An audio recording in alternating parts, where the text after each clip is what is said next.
Dobrý deň všetkým. Takže ja by som rada predstavila naše vydavateľstvo. Sme v podstate jedno z najväčších vydavateľstiev na Slovensku. A v zásade Pravda ako taká, ktorú poznáte, je jedno z najčítanejších médií, ktoré sú na Slovensku. Zakladáme si na tom, aby naše správy boli overené. Máme vlastne mienkotvorné správy.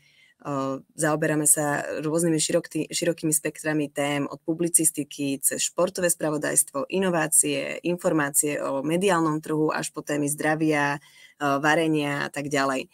Dôležitou súčasťou Pravdy ako také je užitočná pravda, ktorá je vlastne súčasťou aj webovej Pravdy a teda aj printovej našej podoby denníka Pravda.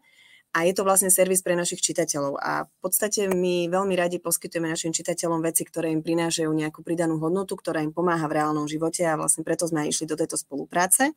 A tešíme sa z toho, že budeme môcť byť súčasťou tých, ktorí budú v podstate ľuďom hľadať ten dream job, ktorým zlepšia život, kvalitu života.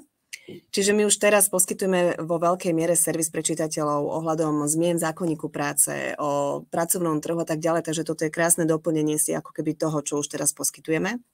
No a čo sa týka potenciálnych klientov, ktorí budú vlastne inzerovať prostredníctvom tohto portálu, tak tým, že sme veľké médium, máme veľkú moc, čo sa týka marketingu. Ja sama teda tým, že pracujem na marketingu, tak sa môžem zaručiť za to, že tento projekt veľmi radi podporíme, či už teda na webe, či už prostredníctvom našich sociálnych sietí, či už v offline svete, v denníku Pravda.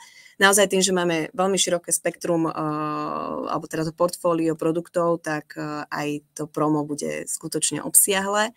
Takže sa veľmi tešíme na túto spoluprácu a verím, že tým, že náš čitateľ je predovšetkým ekonomicky aktívny, tak je to úplne že krásna spolupráca a předpoklad dobrého úspěchu. Děkuji moc, Lucie. Já bych tady ještě navázal, protože pamatuju si ještě dobu, kdy fungovala tisková inzerce, kdy i vlastně naši zákazníci využívali, v té době ještě online inzerce nebyla dominantní, fungovaly tisková média, hlavně v regionech.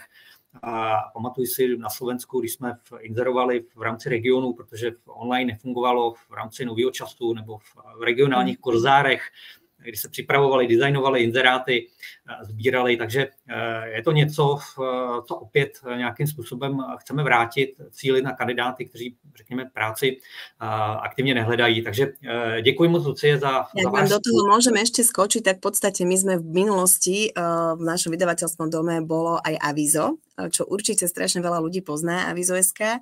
To už teda momentálne nevlastníme, ale máme veľkú skúsenosť presne s inzerovaním pracovných portálov a týmito vecami, takže si myslím, že všetky tie naše skúsenosti, ktoré z minulosti máme, krásne pretavíme aj do tejto spolupráce, takže je sa na čo tešiť.